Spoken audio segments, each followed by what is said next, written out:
Today I am packing for our next trip. We are going down to Quartzsite again, and we are this time going over to hang out at the Roadrunner 14-day free BLM camping area, where we are going to be attending the Grand Design Owner RV rally. And then after that rally, we're going to be heading over to KOFA National Wildlife Refuge.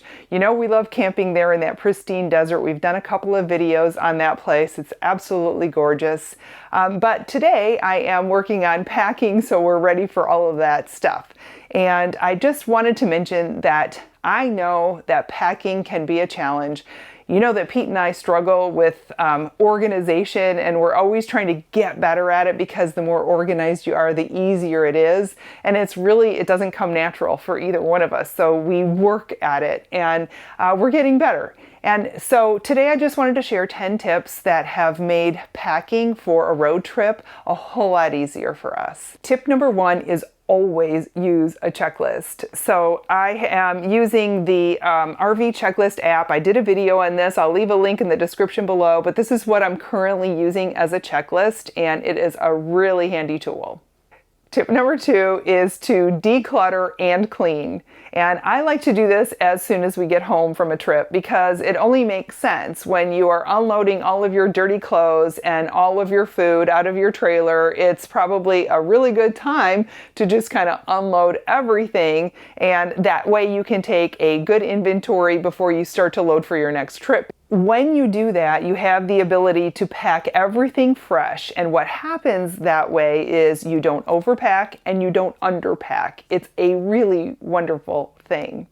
The other thing that it lets you do is check for evidence of mice. So, you know, we had a mouse problem when we were camping on the Mogollon Rim last summer. I did a video on that and shared with you how to avoid having mice in your RV, and I ended up not doing what I said you should do. I didn't do that in our truck and my car, and so we ended up getting mice in those vehicles, but we didn't get them in the RV. So we know that this stuff works if you do it. Anyway, I'll leave a link for that video in the description below, but what we're going to be doing as we empty everything from the last trip is we're going to be checking to see if there's any kind of mouse poops anywhere, or any kind of evidence of mice, like little things that are torn up or whatever. And then today, when we go to repack everything, I'm visually inspecting before we start bringing stuff in to make sure that no mice have been in, since our little Ellie Mae's been sitting for a few weeks all by herself. Number 3 is FILO. You may have heard of FIFO, first in, first out, when you are trying to make sure that you're rotating your food items from your pantry. Well, FILO is, for this purpose, first in, last out. So when you are packing, make sure that the last thing that goes into a bin is the first thing that you're going to need when you unpack when you get to your destination. That makes your setup a whole lot easier, and when you kind of have that as a pattern in your teardown, it makes it easier too. Tip number 4 is everything should have a place. So if you keep everything really organized, you'll be able to find it. If you can't find it, then you can't use it. So we have kind of massaged where we put everything, and as you live or use your rig a lot, you'll kind of start to move things around so that the placement of the things makes more sense. So I will show you a couple of the spots in our rig that we're using and how we're using those in just a second. One thing that really helps with this is if you have the ability and you have the right amount of storage, make sure that the stuff you're storing inside is the stuff you're using inside, and then anything that you're using outside, hopefully you have the storage space to keep that outside. That way you're not moving things in and out. We have a really nice size refrigerator and freezer in this trailer, but when we had smaller trailers, the refrigerator and freezer were usually not big enough, especially when we were going on longer trips. So we also had to use coolers. And at that point, we a lot of times would actually just put the cooler inside the camper and have it there for transport. that works. But it's also something that can slide around, especially if you're boondocking on bumpy roads, and it might kind of mar up your furniture and stuff like that. So when we now use a cooler, we're using it just for outside, and we're using it for drinks only because we have enough room in here for food. So if we carry all of our coolers filled with, cold drinks, and it comes out of the truck and it goes right underneath the trailer outside, and so it doesn't need to get moved in and out, that's what we want to do. It's also a really great idea to stay organized by using bins.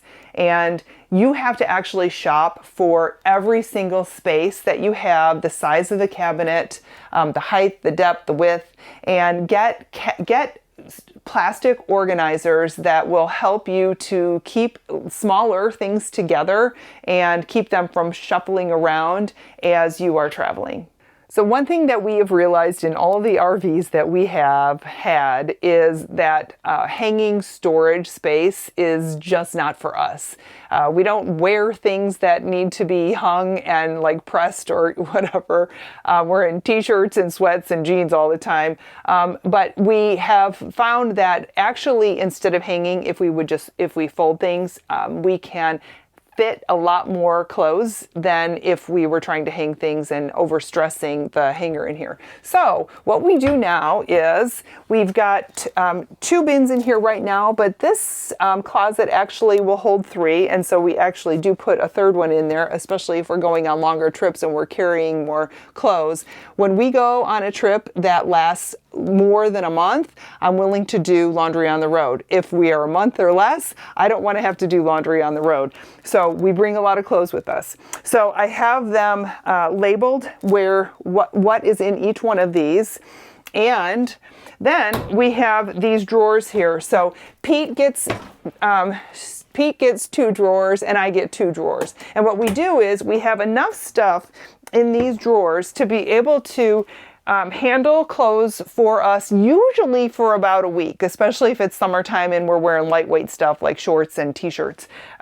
But after we go through this, and this is now all in the dirty clothes, then we come back into these bins and we unload and restock in here. And that way it makes this just more of a long-term storage space where we don't need to get to it very frequently, because when they're stacked 3 on top of each other, it's not super convenient to get there, but it is super nice for long-term storage and to be able to handle a lot more volume of clothes. The fact that we eliminated the hanging ability in the closet doesn't mean that we don't hang things. We do have a couple of hangers that we carry with us. When we have towels that are wet and drying, we just use the towel racks in the bathroom. But for other things, like if we've got like a wet jacket or something like that, we're coming in from the rain and we want to hang it, we will use this back here. So we've got, you can see these little things that stick out. They're hooks that go over the door, and they are right here, and we can spread them out or keep them together. But usually what I do is I hang something on a hanger and then hang it on here and let that dry there.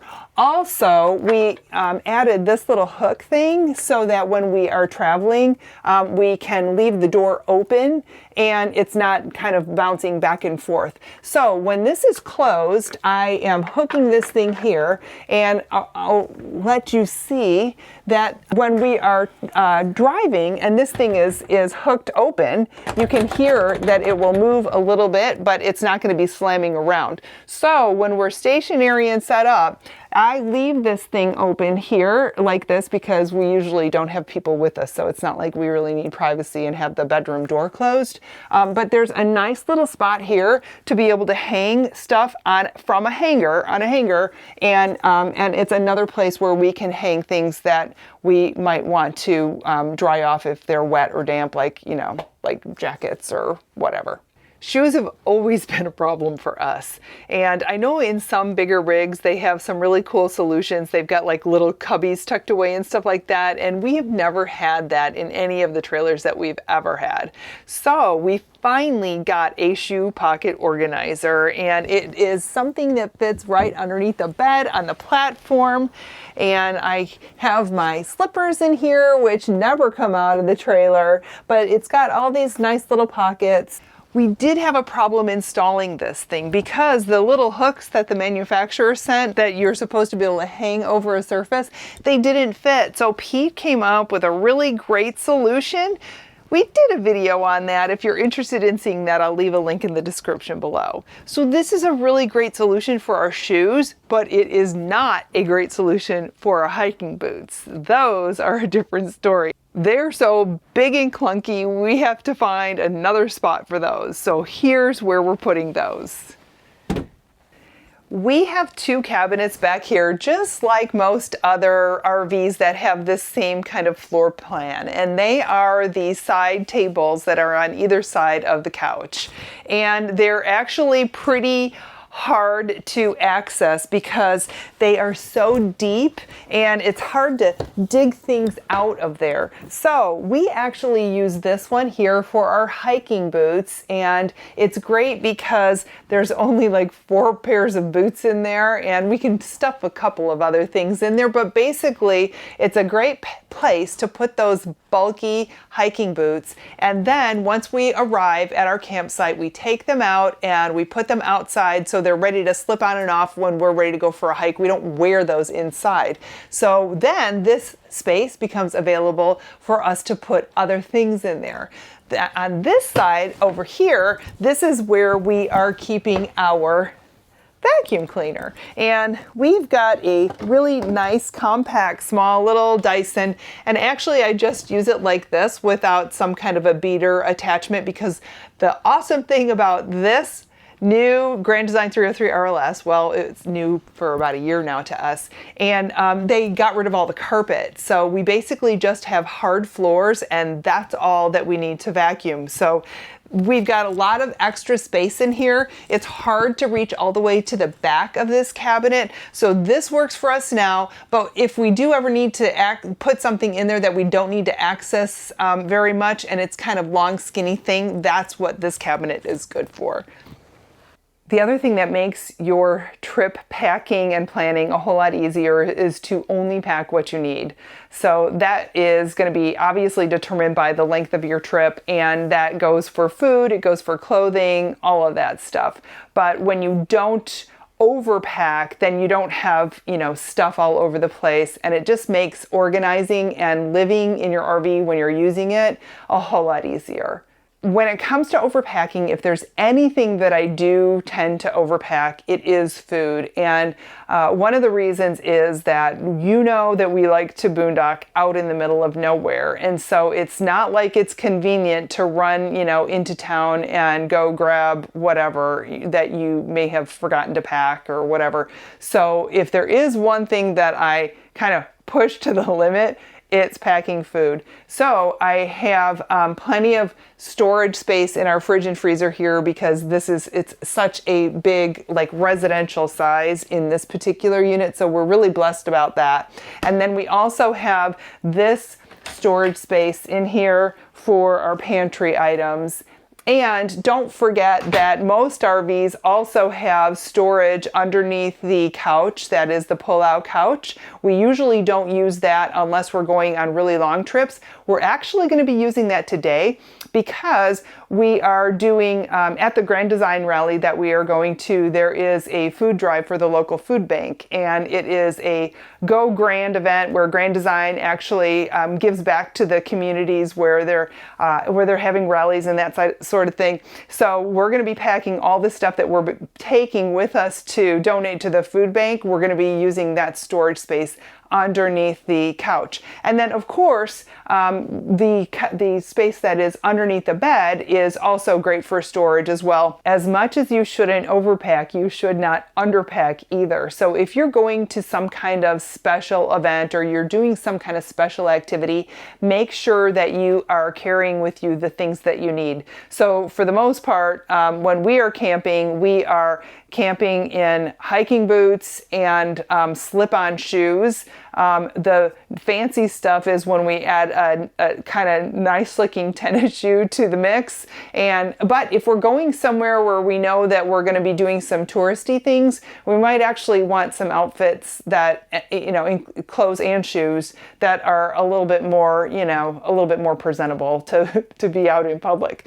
But I will say that one of the things that really helps us out is to know where we're going and what kind of activities we're going to be doing so that we can leave stuff at home. So we know, for example, on this trip to Quartzsite and then over to KOFA, there's no real good spots for us to be riding our bicycles, so we're not even going to be packing those. Same thing goes with fishing poles, same thing goes with our kayak. So we kind of know as we are planning the trip what we're going to be doing. Now, when we go for the entire summer, all of that stuff comes with us because we know we're going to be doing a lot of different things all over the place, and so it's a different ball game.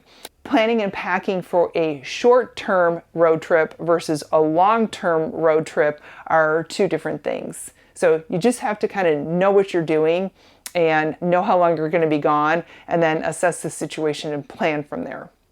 The other thing that you really need to keep into consideration is the weather and the different places that you're going to be going. So when we leave the Phoenix Valley in the summertime, it can be like 120 degrees. It's crazy hot.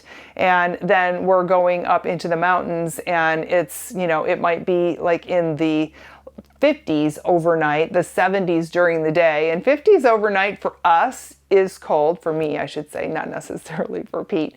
But my point is that you want to have enough clothes to be able to dress for whatever temperature and whatever weather conditions you're going to be experiencing throughout the entire journey. Preparing for different weather doesn't necessarily mean that you are packing really big, heavy stuff if you can avoid it. So when we go in the fall season and we are trying to find fall colors in Arizona, which is not always an easy thing to do, but we are definitely getting into weather that can be quite cool and actually below freezing at night. Actually, we were at KOFA last month in January, and we were at freezing a couple of nights. And when you get down to 30, even 34, 35 degrees, it's darn cold. So instead of packing big, heavy coats, I prefer to have several layers so that you can just continue to layer up. And then, of course, have gloves, have hats, that kind of thing, in a scarf or turtlenecks or whatever. But instead of doing that big, bulky stuff, try to do smaller stuff that packs easier and you can just add layers. Tip number 6 is to have duplicate items. Full-timers don't have this challenge, and that is trying to figure out if you've got stuff at home or if you've got stuff in the rig and remembering where you have it. For us part-timers, we do have to kind of keep track of where things are. So we found that it is a whole lot easier. Instead of moving things in and out of the house and into the rig, we just have duplicates of things. The things that we have in the trailer belong and stay in the trailer. The things that belong in the house stay in the house. That way we know that we're already set. So when we come back from a trip, basically all we're doing is restocking all of our consumables, like, soaps and things like that, soaps, toothpaste, that kind of thing, and then all of our clothes and the food. But all of the main stuff that we need in here is already here. Tip number 7 is to start early. If you leave your packing to the last minute, you are almost guaranteed to forget something, and it causes a ton of stress. So we are right now packing a couple of days ahead of our intended departure date. And that allows us to kind of leisurely pack and not be all frazzled about it. And the other thing that it does is it helps us with the cats. And when the cats know that we're packing, they know that they're going to have to get in the truck and go somewhere. And as you may have seen in our video on how to RV with cats, they are fine when we arrive and they love being in the camper, but they really hate the travel portion. So if we can kind of up front load a couple of days before we leave, getting everything done, and then just doing the last minute things at the last minute right before we leave. That way on travel day, they aren't stressing for hours and hours and hours before we get in the truck, and it definitely makes things a whole lot easier with Max and Izzy. Another thing you can do far in advance is turn your fridge and freezer on and get it down to temperature. Now these things, this is a 12 volt DC electric only fridge. We can't run it on propane. And so one of the greatest things about this thing is how fast it cools down. It's almost like instant. But having it, we've got it right now already turned on, and we're not leaving for a few days. We've got nothing in there except, well, Pete put a couple of beers in there. But beyond that, there's nothing in there. And what this does, though, is it allows me to start packing whenever I'm ready to start packing. So when I go to the grocery store and I pick up things that I know I'm using just for this trip, instead of dragging everything into the house, I can go right into the fridge and freezer. You know, I use these clear storage bins to hold everything that is in some kind of a soft cardboard box or a bag that mice can chew into because of our experience with mice in the past. If you want to know more about that, I talked about that in my RV Kitchen Essentials video. I'll leave a link in the description below. Now, if you've loaded as much as you can early in your fridge, freezer, and pantry, that means that you only have very last minute things, which are, for me, perishable items that I'm going to do at the very last minute. So I know when I am cooking with things like cilantro and things like maybe avocados that ripen really quickly, I don't want to buy those like, you know, a week in advance. I need to buy those like the night before we're getting ready to leave, and then I'll get those from the store, throw them in the fridge at the last minute, and then we'll be on the road. I will say that we learned our lesson one summer. We were camping in the mountains in northern Arizona, and we got a call from our neighbors that said, hey, our power's been out for a few hours, you know, like just thought you might want to know about it. And we were not in a position to be able to come back down to the valley and do anything about it, so we just let it ride. And when we got home later that summer, we found everything, obviously the power went back on, and there was nothing super stinky in the house. So we don't really know if the things that we had left in the fridge and freezer, we don't know how warm all of that stuff got, but it didn't matter. We didn't know. Everything refroze in the freezer, and everything was cold in the refrigerator when we got back, but obviously we had to throw everything away.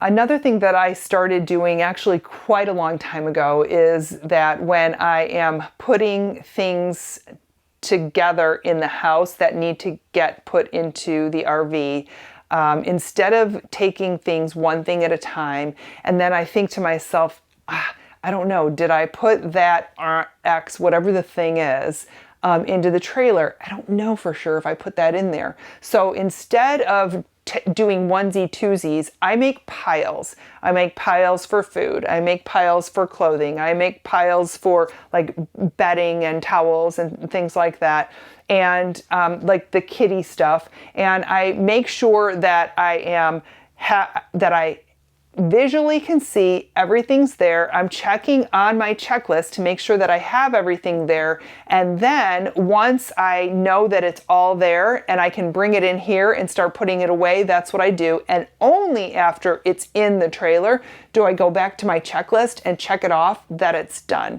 That way I'm not second guessing myself if I forgot something, and it stays a whole lot more organized with less chaos. For a very long time, we were having trouble when we were on a trip and we would run out of something and we would think, okay, we've got to get more, let's say, lighters, or we need to put more batteries in the camper or whatever. And we were trying to do stuff by memory. And then we said, done with that. We're going to use lists. So that's what we do now. Once we stopped using the brain memory method, we moved to jotting things down on a little notepad. And what I found there was, we're sitting around a campfire outside and we're not ready to come in for the night, but we're realizing that we need to add something to the list. So you either need to run in, put it on the list, run back out there, or you need to try to remember it. So now, because I always have my phone with me, I just use the Notes app on my phone. And it is I've created a Ellie Mae list. And Ellie Mae, what we need to do from our last trip. Here are the kinds of things that we put on our list. We need to get buckets for our back stabilizers. We need a second set of portable solar panels. We need new rope for the shade tie downs. We need some small hooks and fishing line when Pete needs to go fishing next. We need them all, and we need a 9x13 pan. My 9x13 pan, Pete used it outside. It got all rusty and now it's gone. So those are the kinds of things that I put on here. Obviously, if we're running out of batteries or we need a new lighter or, like oddball things like that. I don't put on this list the things that are the consumables, like our dish soap and our body soap and our shampoo. I don't do that because I just automatically refill that after every single trip.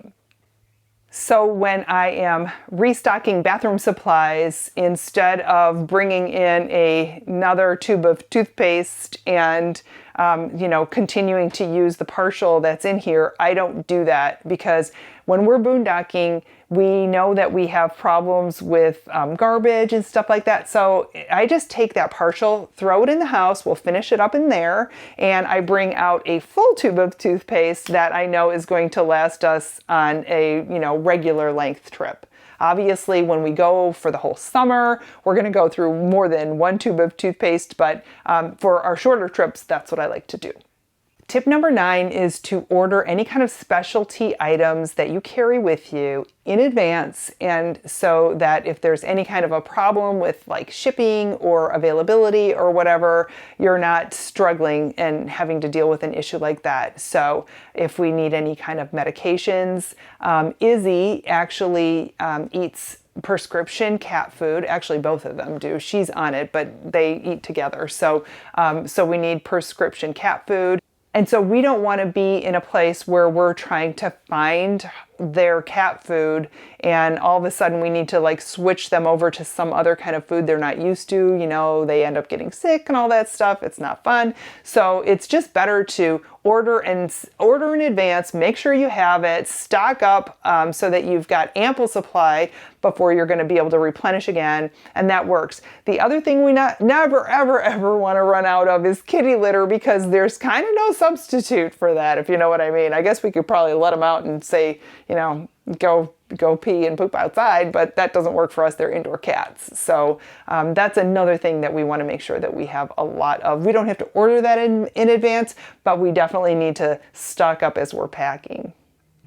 A couple more things that we are going to make sure that we have in the trailer before we leave for the cats is we've got, I mentioned before that we use plugins, the FILO plugins, which help to calm them down after we are traveling and they get a little bit anxious with that. And then also their spray, which helps again calm them down. Izzy wears a little collar, so we want to make sure she's got a fresh one of those on before we load them up and make them start driving. So these are things that we definitely don't want to find out that we ran out of when we were boondocking in the middle of nowhere, because these are really great tools for us to keep the cats calm when things start to get a little funny with them.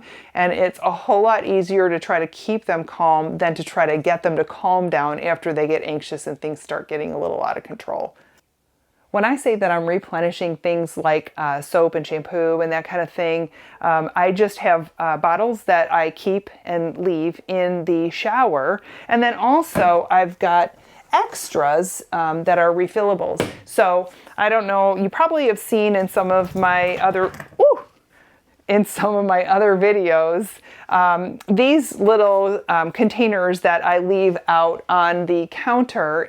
I use these for extra stuff. And one of the things that I think is really awesome is when you can use something that's decorative in a space where you can actually leave it out and it looks kind of cute, but it's also functional. So in these, I've got, let's see, 5 of them. So I line them up back there. And so this one's got hand soap. This one's got body soap, another body soap, another hand soap, and a laundry detergent. And then I also have my larger containers of dishwashing soap that I just leave underneath the counter.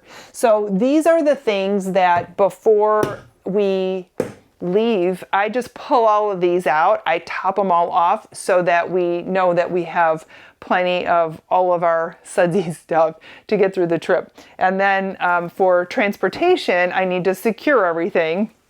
So I stick them in this little, this is kind of little wine bag holder thingy. And this works to keep things from moving around. I like to keep things in bags. So when I am putting things in a pantry or putting things in some other place where I kind of don't want things rolling around, I will often leave them in a bag before I place them in the cabinet. The other tip that I want to give you on the tip on the side is anything that's heavy, I try to load that on the bottom shelves in the pantry, because if something does happen to jump off of a shelf, I don't want it to break this glass. So when we're boondocking, we go through a lot of water, and we obviously are pumping out of our freshwater tank. But we're using that for showers and for washing dishes. For drinking water, for the cats, for making coffee, that kind of thing, we bring gallon jugs, and we also have a 5-gallon jug. So here is where we store some of our drinking water under here. But you'll also notice that underneath here, I've got some cleaning supplies and other things, and everything is in a bucket. And the reason that everything is in a bucket is if I spring a leak, I don't want to have to worry about, our cabinetry getting wet and rotten and molded and that kind of thing. So if anything has liquid in it that has the potential to leak, it goes into some kind of a container. And instead of just getting containers for the things that I have underneath the kitchen sink, the bucket is for the cleaning supplies, which I would probably need a bucket when I was using those cleaning supplies, so that bucket does double duty. And then the water is sitting inside a dish pan. So when I pull that out and actually am doing dishes, I'm using that for that purpose as well. So I like to have things that do double duty, and when you're taking up space, you gotta earn your space when you're in this trailer. So the same concept applies in the bathroom. You're going to see that I've got a lot of things down here that are leakable, like mouthwash and different kinds of sprays, odor ban. This is our toilet stuff, and that is in a container that in case we spring a leak, we are good and nothing is going to be on the cabinetry or the floor of the trailer. I don't want any kind of chemicals eating into anything that's structural in the trailer, right? We have a lot of storage in this camper. We absolutely love it. And our old Grand Design 303 RLS didn't have this cabinet here, but we've got a really nice cabinet here, which is great for, I'm sorry. So our old Grand Design 303 RLS didn't have this cabinet. This is one of my favorite things in this new one. And so it's really awesome because it can handle a ton of toilet paper, paper towels, Swiffer, little mops, that kind of thing. So that's awesome. And then of course we have the medicine cabinet and the storage below the sink. But what isn't a real storage area that we use as a storage area is the shower. And so here is where we transport things. So this is our ice maker, this is our Instant Pot coffee maker, and I'll usually throw some of our, when we have more of our 1-gallon water jugs, I'll throw those in here. The nice thing about using the shower for this kind of thing, well, actually, there's more than one nice thing. One is that if you do have like gallon jugs of water or something else that's liquid, there's a drain, so if something leaks, it's going right down the drain. The other thing is when you arrive at your destination, all of this stuff goes out onto a counter. So it's here for storage, and I put other things in here when we're moving to make sure that nothing is moving around and gonna break the glass or whatever. But it is a great place because once you arrive, you take it out, you put it on your counter, you use it while you're there, and then you just put it back in here, because otherwise this is just kind of like empty, wasted space. On really long trips, I also have one of my laundry bags in here, and so if we are having to move one thing in and out in order to take showers, that's the thing.